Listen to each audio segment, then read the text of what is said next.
On this episode of the Dr. Tina Show, I'm going to be talking to you about something that I believe is absolutely critical, highly neglected in the medical community, and something that is very likely impacting you and your loved ones.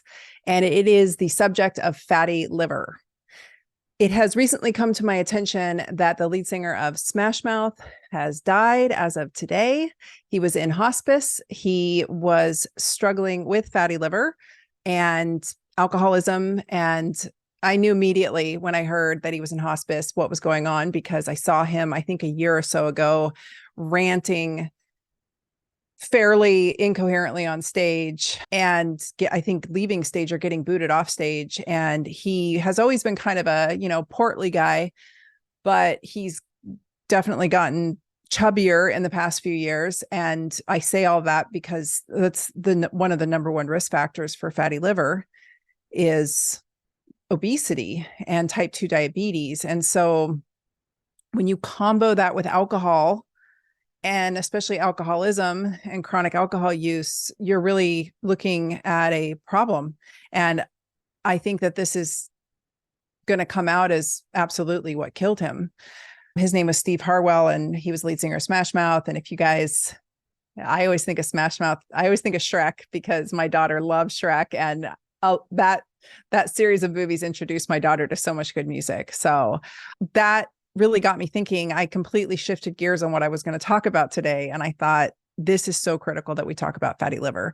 The other person that's been on my mind a lot lately that, God, it makes me tear up because it's so unfortunate, was George Michael, who I obviously am a huge fan. Grew up with Wham. The Wham documentary recently came out and was so spectacular. It's such a good Netflix documentary, really fun. And I tear up because, it's so silly. That's the music I use to get myself out of a funk. So on Christmas Day, 2016, I found out that George Michael died, and I was devastated. I was devastated. I cried.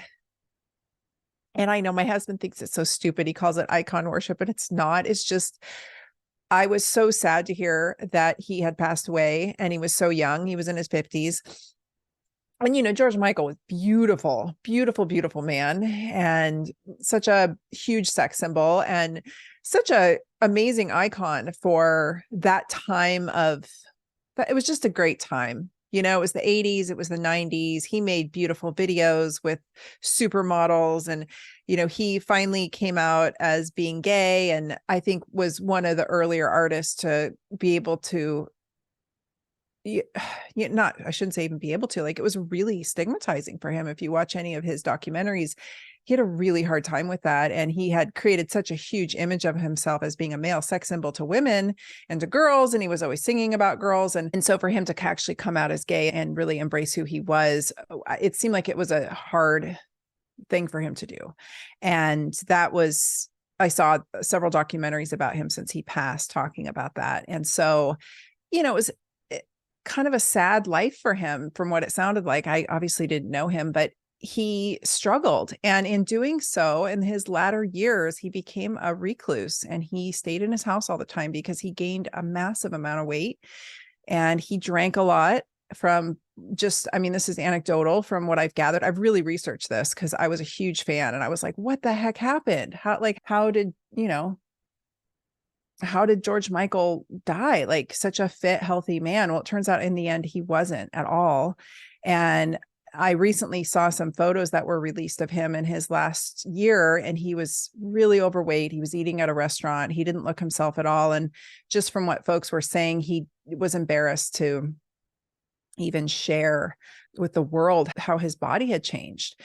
And so, that's why I tear up, because it's just a sad ending to, the guy was a genius. I don't care if you like pop music or not. The guy was a genius and had such an incredible voice and was such an incredible musician. And if you look back at old footage from the 80s, he was so excited to be a part of the music scene, doing what he was doing. Like, in every video, if you look at Live Aid, if you look at any of the duets he did, if you look at, the Christmas song that they did, the Band-Aid Christmas song, he brought so much joy and smiles. Like every time I see footage of any of that stuff, you can always, first of all, you can always hear his voice. It's very distinct. It's amazing. The guy had power in his voice, but two, you could just see this joy, this youthful, exuberant joy that he brought. And that's why I always loved him. So anyway, we've lost Steve Harwell, we've lost George Michael, and we lost them both to metabolic syndrome, which is something I talk about all the time. And the manifestation of that was fatty liver.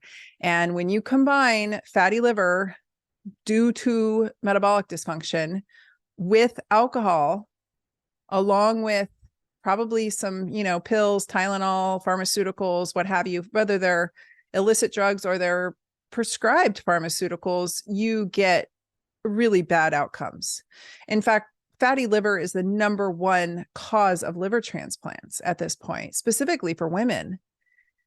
So we have to talk about this. And there's two types of fatty liver I want to point out. There's alcoholic fatty liver and there's non-alcoholic fatty liver. But I would gander to say that we should they've recently changed the name, and I'm glad they've changed it to metabolic associated fatty liver, which is really what it is. It doesn't matter if alcohol caused it or there's the non-alcoholic fatty liver, and then there's the alcoholic fatty liver. And people really want to get into this like tit for tat. Oh, it's irrelevant. They're both induced by metabolic syndrome and metabolic processes going awry inside the body. And that is why we have the manifestation of fat infiltrating the liver. And eventually that becomes inflammatory. And so there's a progression of basically NAFL, which is non-alcoholic fatty liver or alcoholic fatty liver, into NASH, which is non-alcoholic steatohepatitis, which is basically non-alcoholic fat-induced hepatitis, which is an inflammation in the liver. And you get these fatty globules that can get quite sizable inside the liver with this fatty infiltrate. And eventually those collapse and you get cirrhosis. And once you get to cirrhosis, that's non-reversible. People think it is, but it's not. Once you have or have had cirrhosis, you're in big trouble, whether now or later, because the next progression of that is hepatocellular carcinoma, which is liver cancer. And this is really common, you guys. I rarely saw a patient who wasn't exhibiting some symptoms of fatty liver. It's really common. And I talk about metabolic health all the time. I talk about waist circumference and some other things we're going to talk about today. Again, I'm going to just keep reviewing this information because it's so important that you guys understand it. Because people are dying from this and they're saying, oh, they died from heart disease. Well, yeah, they died from heart disease induced by metabolic syndrome. And then there's a liver failure along with that, usually in the, when you hear about the autopsy results. Like in George Michael's case, it was dilated cardiomyopathy with myocarditis and fatty liver. What is that? That was per his autopsy a few months later. Dilated cardiomyopathy is where the heart enlarges. That's cardiomyopathy, the muscles of the heart enlarge with myocarditis, which is inflammation around the heart, and fatty liver. Now, who's to say that there wasn't drug use involved earlier in life? Those things can come back and catch up with you too. So who knows? I mean, he was a rock star. He was traveling the world. I'm not suggesting anything. I just, it was the 80s. So who knows what put the load on the heart? But all of these conditions are being driven and exacerbated by metabolic syndrome. And it's ultimately leading to livers that are failing, which is terrible. So you essentially pickle your liver. And there's some early signs I'll talk about.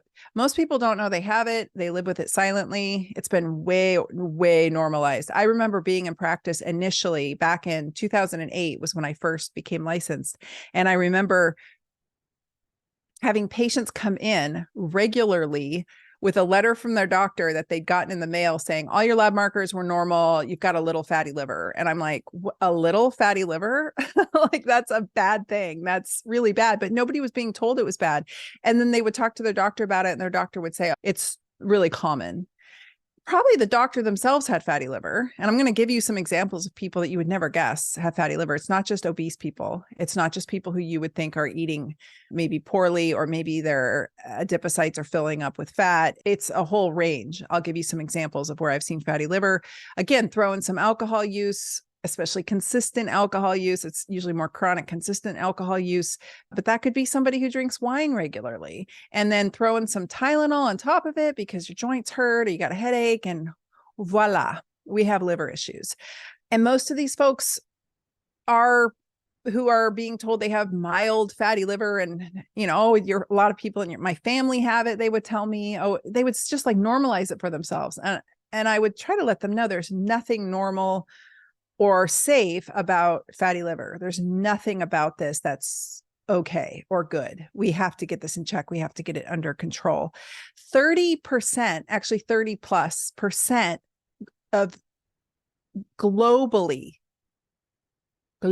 humans have fatty liver. Kids have fatty liver now because of the obesity epidemic and the food supply. It's the high fructose corn syrup and the ultra processed carbs that are really, really to blame here. So 30% of us have it globally, according to the Fatty Liver Foundation. There's the 1 in 4 rule. So 1 in 4 people with fatty liver disease will develop NASH, which is the fatty hepatitis. And of those, 1 in 4 people with NASH will develop cirrhosis. I'm sorry, cirrhosis, not psoriasis. Psoriasis is an autoimmune condition of the skin and joints. Cirrhosis, which is severe scarring, where these fatty infarcts crush down and you end up with a liver that's all scarred up, which often will progress into liver cancer, like I said.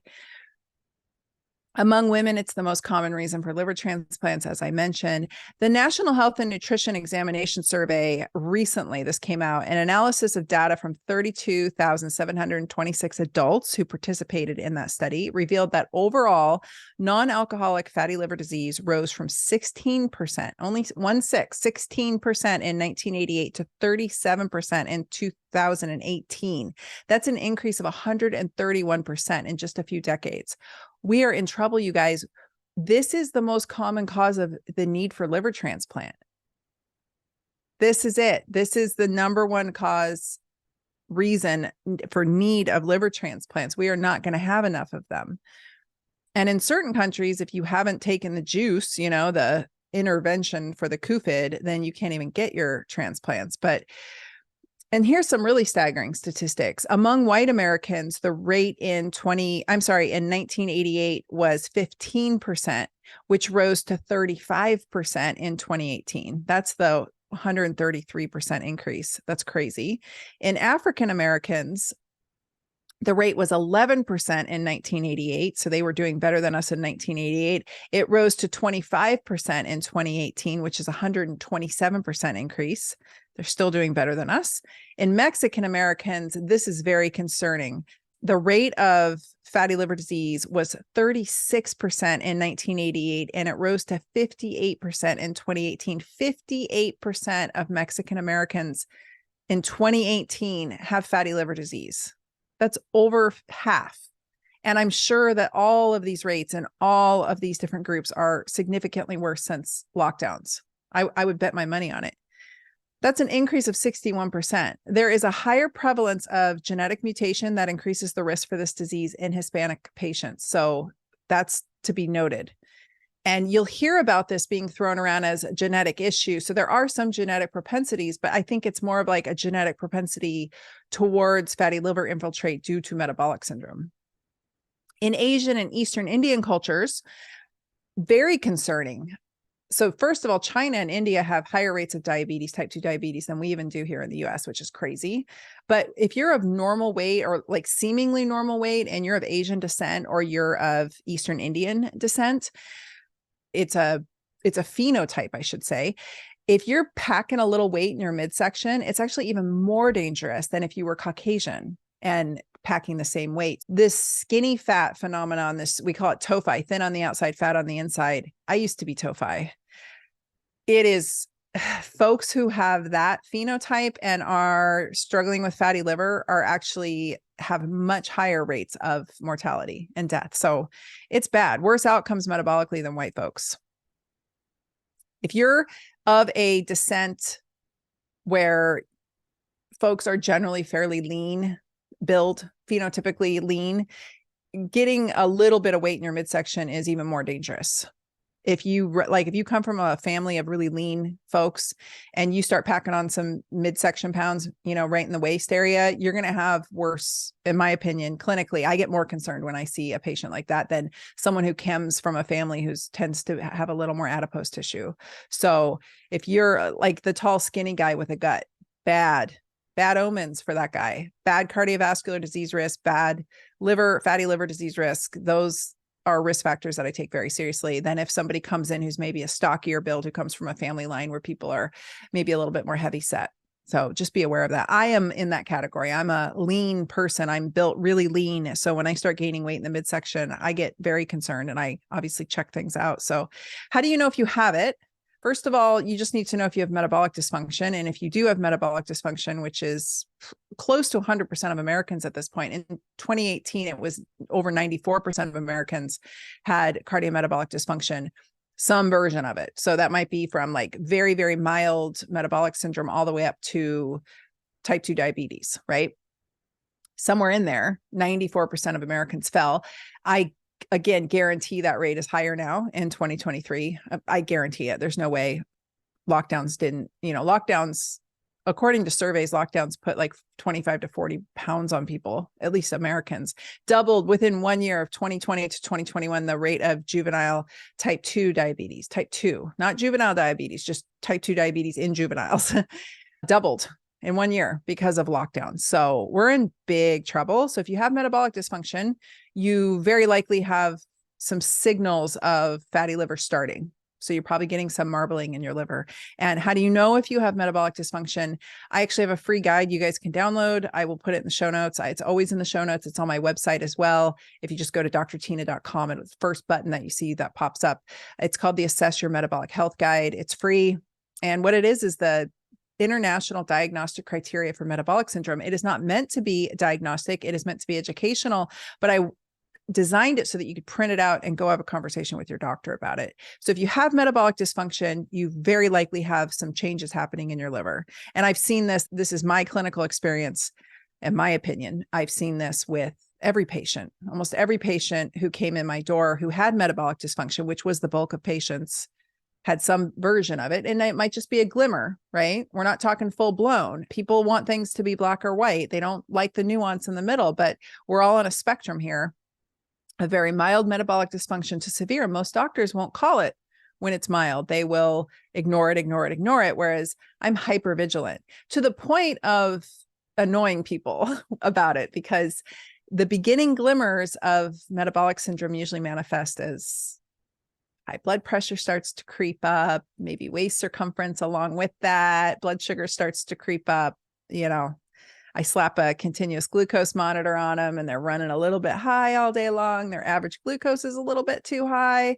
These are all just glimmers, right? Maybe a little bit of blood pressure medication they come in on, maybe a little bit of this or that, maybe a little bit of brain fog. These are all the beginning stages and signals of what's coming, and what's coming is not good if we don't nip this in the bud. So I am hardcore about it. You for sure have fatty liver if you are very overweight and or you have type 2 diabetes. If you've been diagnosed with type 2 diabetes and or you're very overweight, you definitely have fatty liver infiltrate for sure. Go get tested. If you have high cholesterol, you probably have some fatty liver issues happening. If you have high blood pressure, especially if you have a waist circumference, if you have a waist circumference over 35 inches for women and over 40 inches for men. And again, I have resources on how to measure that specifically on my website inside my metabolic revamp toolkit. That's separate from the free guide, but it's an inexpensive toolkit that will give you the quick and dirty on all of this that you need to know. But when a patient would come in with mildly creeping up blood pressure along with the waist circumference, and if you want to get nitty gritty, those numbers I just gave you are the red flag numbers to me. Those numbers are too high already. Those numbers actually have been shown in studies, 35 inches for women, 40 inches for men. Those numbers have been shown in the studies to be significant risk factor for type 2 diabetes in the future, not just glimmers of metabolic dysfunction. I share those numbers because a lot of people freak out when I do. They're like, well, there's no way I could get below that. And it's like, you're already sitting in the red zone. So take that for what you will. But if you want to get real nitty gritty, Take your height in inches and divide it by half. That's your red flag number. Stay below that. Whatever that number is, stay below that. Not at it, below it. So if you've got a little bit of high blood pressure and your waist circumference is creeping up there, I can almost guarantee you have metabolic syndrome. And I can almost guarantee that you've got some fatty liver. Again, this is educational. I'm not diagnosing anyone, but it's worth having a conversation with your doctor if you fall into those categories. And then lastly, if you have high triglycerides on labs, if your labs, most doctors will run standard lipid panel on you and a standard comprehensive metabolic panel and a standard complete blood count. And you can look at your comprehensive metabolic panel and you'll see your liver enzymes, and those might be creeping up. That's a sign that your liver's active. It's not a sign that your liver's diseased. It's a sign that your liver's active. It's doing something. It's being taxed. It's being called upon more than it should. And if you have high triglycerides, especially if total triglycerides start to equal or come close to total cholesterol, we have a problem. Houston, we have a problem. That to me said, I tell patients, you're pickling your liver. You're quite literally, I guarantee there's fatty liver infiltrate in there to some degree. And people don't want to hear it because I've had, here, I'll give you some examples. So we talked about George Michael. He got really heavy. He was drinking, probably wasn't exercising, fatty liver. Steve Harwell from Smash Mouth, just go look at pictures of the guy, clearly was boozing. You could see it. He admitted to boozing and he was heavy set, right? A big waist circumference. So here's some examples of folks who don't fit that bill. I had a colleague in chiropractic college. He was Korean, really fit, martial artist instructor, really, really fit. And he loved soda and he loved fast food. And that's pretty much what he lived off of. And his triglycerides were off the chart. He wasn't drinking alcohol, but he was drinking a lot of soda. But his body composition was amazing. So this goes back to what I was saying. If you are of an ethnic background that tends to run really lean, especially Asian cultures, and you start packing on a little bit of weight in the midsection, which he was getting a little fluff there, that's problematic. It's even more problematic. I will repeat, it's more problematic than if you were Caucasian. So get that checked out and get that in check. It's not that you have more wiggle room. You actually have less wiggle room. And that's just the way it is. It's just how phenotypically and genotypically we're built. So his triglycerides were off the chart. They were higher than his total cholesterol. And I was like, dude, you're pickling your liver. You got to get this under control. He cut out the soda. He was drinking a lot of vitamin waters as well, which I've seen this with people who consume high intake of artificial sweeteners. We don't have a ton of conclusive data on that. People want to argue with me about it. That's fine. But he was doing both. And he had very high triglycerides and some fatty liver infiltrate. Another patient I had was a Romanian man. He was a physician himself. So he thought he knew what was up, but he didn't know anything about metabolic health. He was very lean. He didn't exercise hardly at all. He did some calisthenics, like body weight stuff. He did some stretching, but he didn't lift weights really. And not that calisthenics isn't lifting weights, it's body weight, but he really wasn't doing much of anything. His circadian rhythm was all screwed up because he was a radiologist. So he was in the dark all the time and he worked all the time and he was really stressed out and he was on statins. And he liked to drink alcohol. So his triglycerides came back sky high, which was an indicative of some fatty liver infiltrate happening. I also had a whole host of patients who were men and women in their 50s who were marathon runners who loved to cycle, maybe like lots and lots of cycling. It's a thing in Portland to cycle out to wine country and drink wine all day and then cycle home. So they all had bellies and they all had basically pre-diabetes labs and fatty liver infiltrate. And you would never have guessed it because they were all quite lean otherwise. And then I would say the bulk of folks who had fatty liver on labs were your typical kind of middle-aged, kind of, I hate to use the word dumpy, but that's really what it comes down to. I get so dumpy so fast myself personally if I don't really stay on top of things. So I say that in relationship to me, but it's just like, you just kind of like fluff out, because you're not really working hard on staying unfluffy. And that is a sign of insulin resistance to some degree. And they start to show up with fatty liver, especially if they like to bake and have or drink soda, or, the Diet Coke drinkers. I've seen a lot of fatty liver in the diet soda drinkers, like I said, with the artificial sweeteners. So who knows what that's about, but I saw it a lot. And just kind of that like middle-aged, eating the standard American diet, not really paying attention to food intake, lots of carbohydrates, whether they're ultra refined or not. They might just be eating sandwiches every day, and their body is not having it because they're not strength training and they're not lifting weights. And that muscle is what offsets a lot of this. We'll get to that. So a good example, another one is a guy that I went to high school with. He was really good looking in high school. He was a baseball player, really tall, fit, handsome, good looking guy, really good looking guy in college. And then something happened. I don't know. I quit following him somewhere in my 40s on Facebook, but he got pretty heavy and he like turned into your typical golf guy. Those golf guys, they've all got bellies. They all wear golf shirts. And they like to wear their sunglasses backwards on their heads. And they all like to drink all day. Golf is a way for them to go day drinking, basically. Yeah, those guys. There's a lot of those guys that came out of my high school.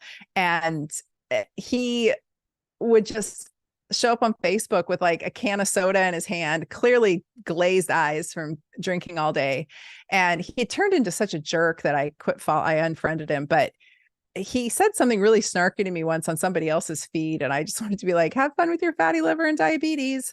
So it's not a good look. It doesn't age well. It's a fatty liver look, basically, and a low testosterone look.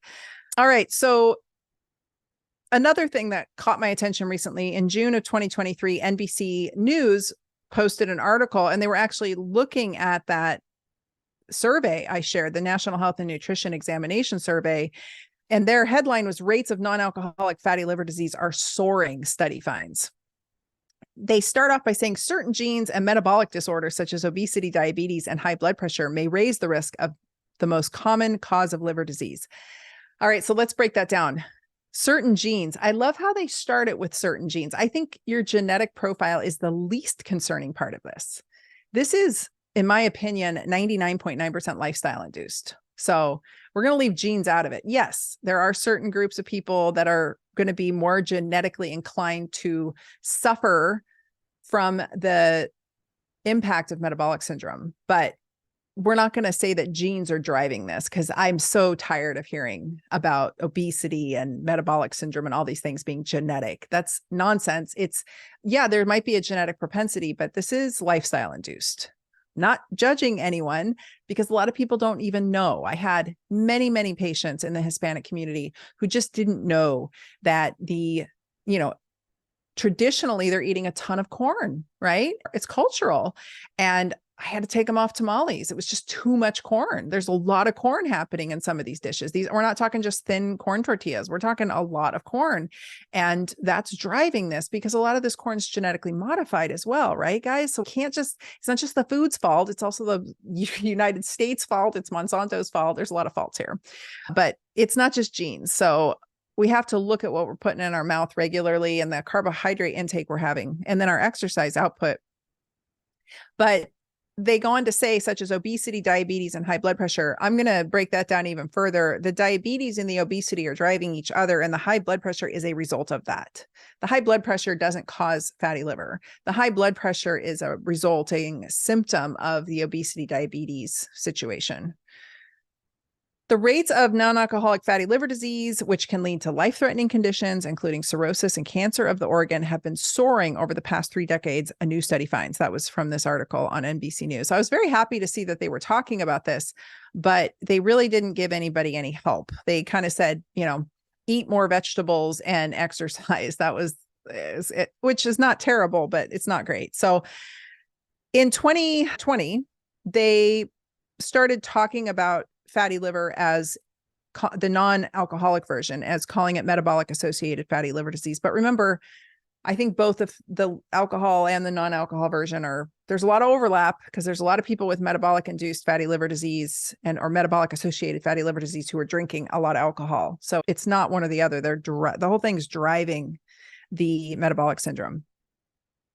This article was called "Metabolic Associated Fatty Liver Disease Addressing a New Era in Liver Transplantation." I mean, if that's not scary, I don't know what is. But the next time you go to your doctor and they say you have a little fatty liver disease and it's normal, I want you to hightail it out of there. And I want you to get on my website and I want you to download my free guide and make sure you're not dealing with some kind of metabolic syndrome. And then I want you to take that to a different doctor and have a conversation with them and get worked up, probably a functional doctor or naturopathic doctor, somebody who knows more than just your traditional MD, and get somebody to work with you, maybe a health coach, maybe a nutritional therapist, get somebody to work with you to get your metabolic dysfunction under control.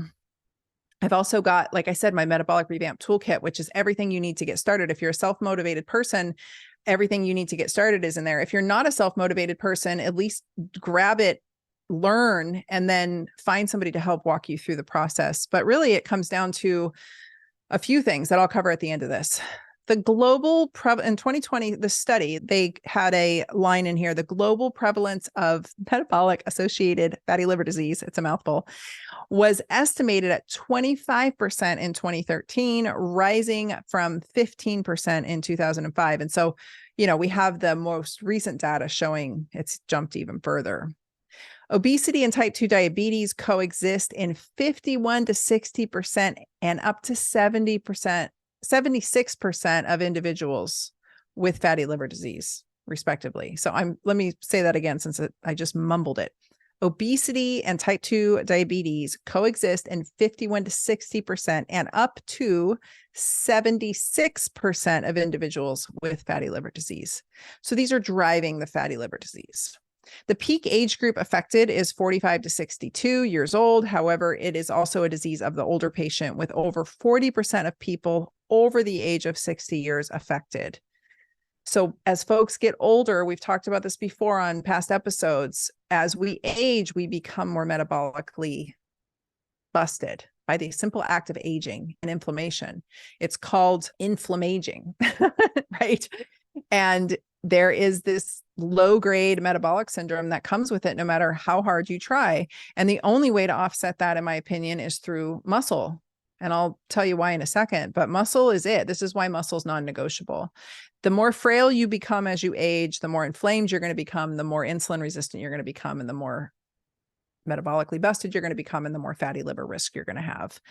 The term MAFLD encompasses all fatty liver disease states, which aligns with the traditional view that non-alcoholic fatty liver disease represents a spectrum of liver disease associated with insulin resistance, starting with pure benign steatosis, which is fatty liver, through to non-alcoholic steatohepatitis, which is the liver inflammation, which is the inflammatory state that can lead to advanced fibrosis or cirrhosis. So they're putting it all under this MAFLD umbrella now. Certain genes and metabolic disorders can contribute. And we know that. We've talked about that. Cirrhosis is the most frequent reason for the need of a liver transplant. So people either drink themselves or eat themselves and lifestyle induce themselves into their liver literally scarring up and needing a liver transplant. Very rarely is it like the cause of it being hepatitis C, right? Yes, hepatitis C is not uncommon and it will lead to cirrhosis and liver cancer in a majority of people, but actually eating ourselves or drinking ourselves there is more likely the cause of needing liver transplants. So when you hear about people needing liver transplants, maybe they had a bad run with Tylenol. I don't know if you guys know this, but if you have alcohol in your system and you take Tylenol or acetaminophen, you could just have spontaneous liver necrosis. Your liver could literally just melt. And it's not dose dependent. It could be one drink and one Tylenol. It could be 3 drinks and 6 Tylenol. But the way I've seen people dose Tylenol freaks me out. I've been to too many people's houses where I watch them pop a bunch of Tylenol and I'm like, yo, do you even have any idea what dose you're taking? And they're like, no, my knee hurts or my head hurts. I'm just going to take more. The more, the better, right? And I'm like, but you've already had a few drinks. You could have spontaneous liver necrosis. Now that would create a need for a liver transplant for sure. Those people usually die. Their liver just melts. And once it starts, it can't be stopped. That's the problem with the liver. Once a lot of this stuff starts, it's very difficult to fix it. Now, if you're on the spectrum of fatty liver all the way up through the steatohepatitis version, where you've got basically the hepatitis, which is liver inflammation, that's literally what that word means. If you've got that version, you can reverse it. But if you've moved into cirrhosis, that's not reversible, like I said. It doesn't mean people can't live lives with cirrhosis, but they can't bring back the scarred liver tissue nearly as well. Yes, liver regenerates, but that's a tough one to come back from. So alcohol, liver disease, which causes damage to the liver due to excessive alcohol consumption, is probably the most common reason for the need for a liver transplant. But again, couple that with this metabolic syndrome. Gone are the days of the skinny alcoholic. We used to see a lot of alcoholics that were just really rail thin because they were malnourished, and they would, instead of eating, they would drink alcohol. And you'll see that in heavy alcoholics. But there's this new version where there's a lot of either artificial sweeteners getting in or high fructose corn syrup getting in, coupled with a garbage food supply that we live in the fast food. And now we're seeing a lot more of that sort of metabolic syndrome, heavier set person who's potentially struggling with alcoholism, and then coupling that with metabolic syndrome. And that's really a disaster waiting to happen. When I was in practice from 2008 to 2020, that's when I was in the bulk of my clinical practice. Fatty liver, like I said, was completely normalized, and it was weird. It was weirdly normalized. And I always wondered how were the doctors' livers' health that were saying these things? Because I would send these folks in for liver ultrasounds, and I was surprised at like how non-urgent, even when the results came back, the person wasn't concerned, their primary care doctor wasn't concerned, the ultrasound tech wasn't concerned. I'm like, do you guys understand that like the progression of this is terrible? This is not something that you just come back from unless you are actively pursuing reversing it. So unless it's on your radar and you're actively working to decrease it, it's really problematic, and it will progress. And give it, a decade or two and you're in trouble. Although I lost a friend when I was in my early 40s. I lost a friend who didn't get the liver transplant he needed because he was an alcoholic, but he also fit the bill of that body habitus of, being overweight. And I don't know what else was involved. I don't know if there was, let's look at Vicodin. In my generation, drinking with Vicodin was super common when I was young. I don't know if it still is, but Vicodin is an opioid coupled with Tylenol, right? It's acetaminophen and hydrocodone. So people love to slug back a few Vicodin with a few drinks. That is the recipe for disaster when it comes to liver health. And I saw this often. So let's see, what else do I want to tell you? Visceral fat, again, we know we've talked about visceral fat in the past. Visceral fat is that fat that lies underneath the muscle layer of the stomach. That's the fat that surrounds the organs. It's very pro-inflammatory. It's very dangerous to be carrying around. And that's that big belly. This is why that waist circumference measurement is so critical to keep in check. Keep your waist circumference in check. Do not let it creep up. Do not let it get out of control. That's going to be your gauge on all of the things, on your metabolic health, on your fat, on your liver health, on all of the things, right? And we want to make sure to keep that in check. High fructose corn syrup is another big culprit here. And so people are slugging back a ton of high fructose corn syrup. We have data on that. I don't have the data on the artificial sweeteners. It's just something I saw anecdotally in clinic, and I saw it enough. I saw it enough for it to raise some flags for me. So it wasn't like a one-time wonder. It was like, oh, interesting. And these were, in every single case, they were all active people. They were all fairly active, healthy people. And you would never have guessed. And I'm like, why are their liver enzymes elevated? Why are their triglycerides elevated? Oh, and I would have to sit there and quiz them. What are you eating? What are you drinking? What's going on? And sometimes it was alcohol, but often it was artificial sweeteners in there. It was what they were drinking. They were drinking, like I said, vitamin water. Like that was how they drank their water. It was in the form of vitamin water, or it was just Diet Cokes all day long. Something about that artificial sweetener was having an impact. And we could break it down. NutraSweet breaks down into wood alcohol, and wood alcohol is definitely going to pickle your liver. But, the health community, especially the keto community, really loves their frickin' artificial sweeteners, and they want to argue about it all day. And the bro science guys love to come at me, the bro science guys with their PhDs, and they're like, there's nothing wrong with it, and you're vilifying it and scaring people. And I'm like, okay, well, clinically, this is what I saw. So how many labs have you ran on your patients, So what can you do? Number one, grab my free guide, my Assess Your Metabolic Health Guide. It's free. It's on my website. You can get to it from my Instagram. You can get to it from here on the show notes. Grab that. Talk to your doctor about what you see there. It's again, the parameters for assessing metabolic dysfunction. And then the second thing to do from there is educate yourself. I've got it all gathered into one very inexpensive, easy to navigate set of cheat sheets, guides, toolkits. It's the Metabolic Revamp Toolkit. You can find that on my website and on the show notes as well. Number 3, strength train. This is why I say strength training and muscle are non-negotiable. I don't care how old you are or young you are.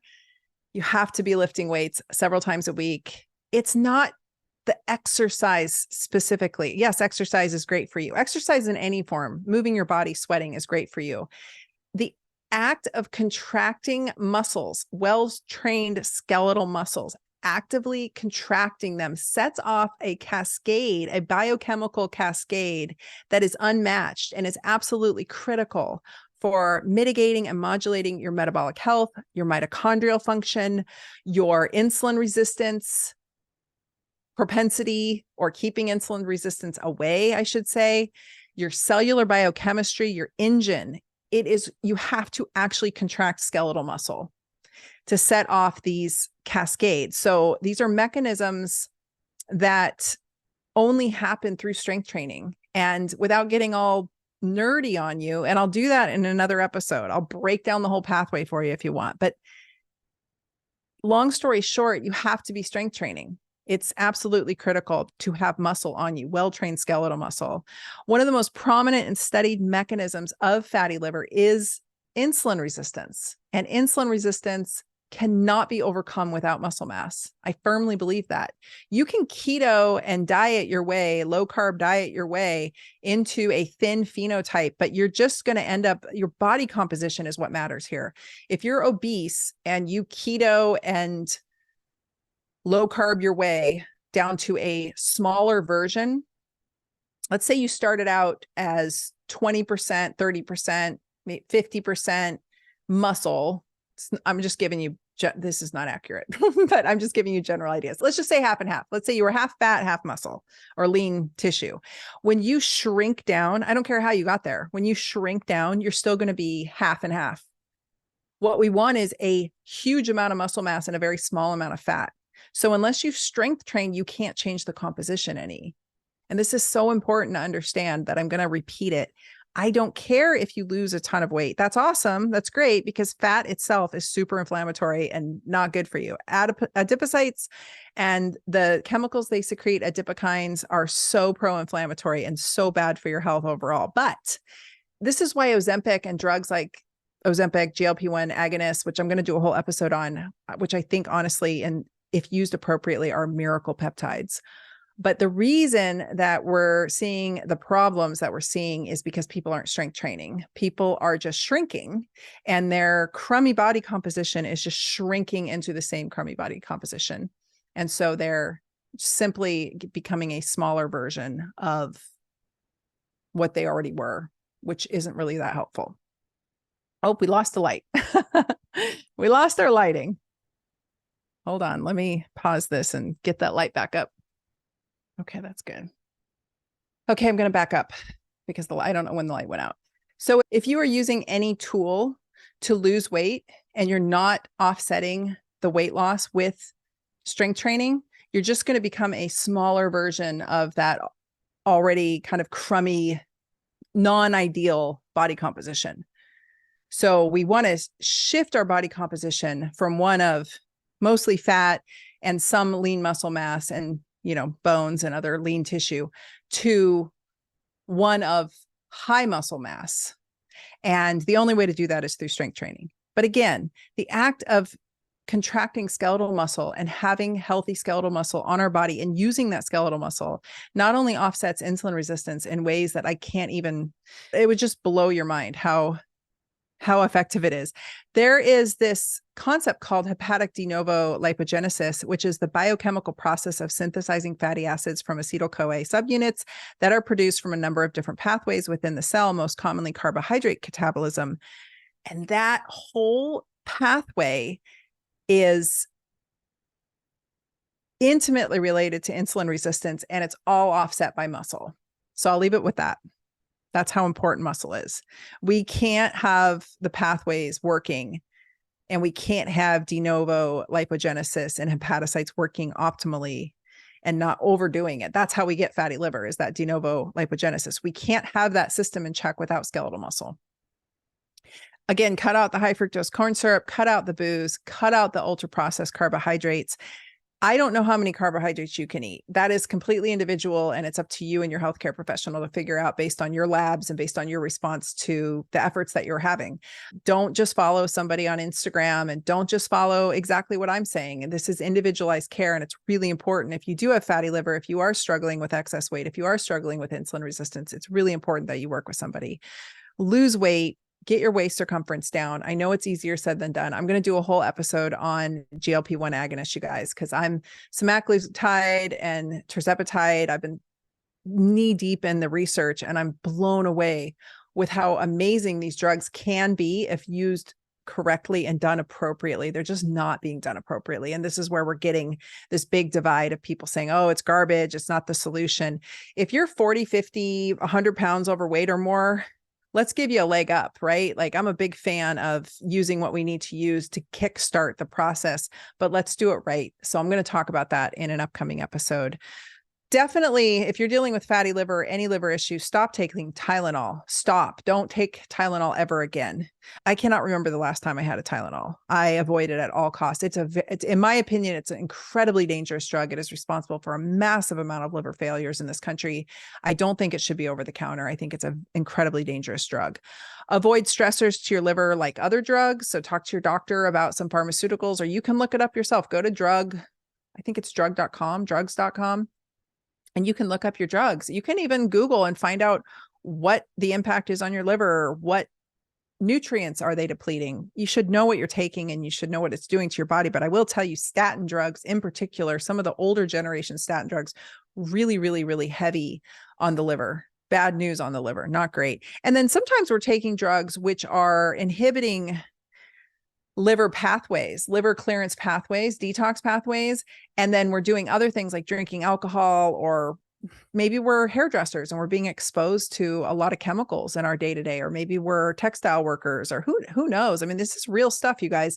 And we're overloading our liver system that way. And it's just a little bit of this and a little bit of that and a little bit of that, maybe the occasional Tylenol and a couple drinks, and maybe we're packing on a few too many pounds. We've got a little bit of insulin resistance. All of that is going to culminate into big problems potentially. Listen to episode 6 with my good friend, Dr. John Kim, of this episode 6 of this podcast. Go way back to episode 6. We talk all about statins. Walk after meals. That's going to help your metabolic health significantly. It's going to help get bile flowing. It's going to help with a lot of things. So I'm a big fan of walking after meals, particularly high carbohydrate meals. Keep your alcohol intake low. I already mentioned cut, boost, strength train. Please, if you do anything, start strength training. It is the best thing you can start doing for your health. It's the best investment you can make. Hire a coach if you need to. I've got a whole strength corner for you inside of my Resiliency University private membership portal. You guys can access that via the show notes or via my website, and I can get you started for sure. And I hope you'll come join me in there, because I'm dropping workouts. There's plenty of them in there. There's tutorials. You got to start strength training. You got to start somewhere. And that's what those workouts are designed for. They're really basic, and they're for everyone. No matter what level you're at, they're for everyone. But if you really want to start lifting heavy weights, get with a coach, have somebody help you so you don't hurt yourself. And then remember that COVID can induce liver inflammation. That's a big one. This is a big side effect. And if you're already rocking a fatty liver, an inflamed liver, some kind of liver dysfunction due to poor metabolic health or excess alcohol usage, adding insult to injury can be very problematic. I know a thin, healthy, fit woman who didn't fit that bill at all. She's a doctor. She's metabolically sound. She's very healthy. She exercises all the time.